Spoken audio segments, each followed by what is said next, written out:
a boy was born into a world of privilege and pain, destined to become both a knight of Camelot and a cautionary tale. John Fitzgerald Kennedy entered history on May 29, 1917, cradled in the gilded tension of a Boston dynasty. His father Joseph, a titan of finance and film, and mother Rose, the razor-sharp daughter of political royalty, forged a family where victory wasn't just desired, but demanded. In this pressure cooker of ambition, young Jack became a living paradox, the fragile scholar in a clan of alpha males, the dreamer who'd eventually rally a nation to reach for the moon. Through chronic illness that would have broken lesser men, and a brotherly rivalry that fueled his fire, Kennedy's life became a masterclass in turning perceived weaknesses into world-changing strengths. His story isn't just about political ascent. It's about how pain polishes purpose, how charisma masks complexity, and why a presidency lasting less than 3 years still burns bright in America's imagination 6 decades later. Strap in for an odyssey through triumph and tragedy, where every victory came drenched in invisible sacrifice. The Kennedy compound wasn't just a home, it was an arena. While brother Joe Jr. flexed his athletic prowess, under their father's approving gaze, Jack waged silent wars against the scarlet fever that nearly killed him at 3, against the digestive demons that hospitalized him yearly, against the shadow of a sister whose intellectual disability taught him unspoken compassion. Books became his Excalibur.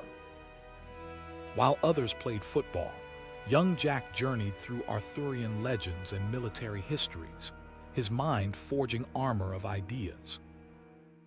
But don't mistake this bookishness for weakness.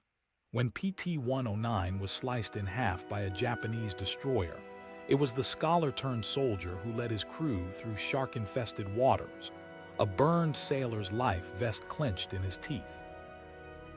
Pain was his constant companion, but never his master.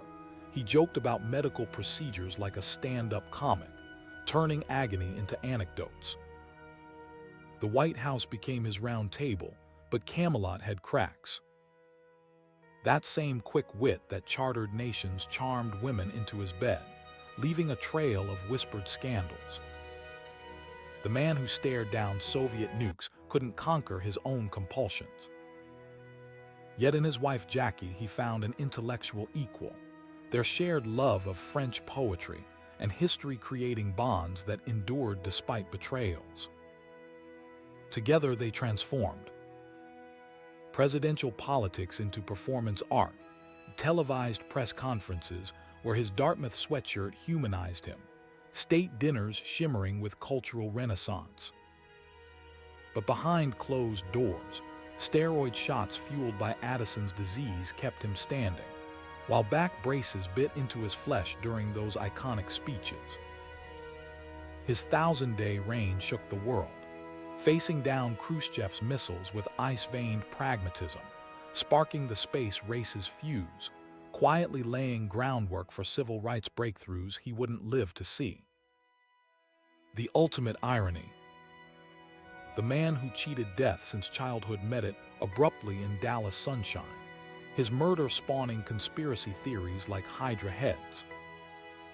Yet Kennedy's true legacy isn't in what he achieved, but what he symbolized, that brief, brilliant moment when America dared believe its best days weren't behind it. So was he flawed hero or martyred saint? The answer whispers through history.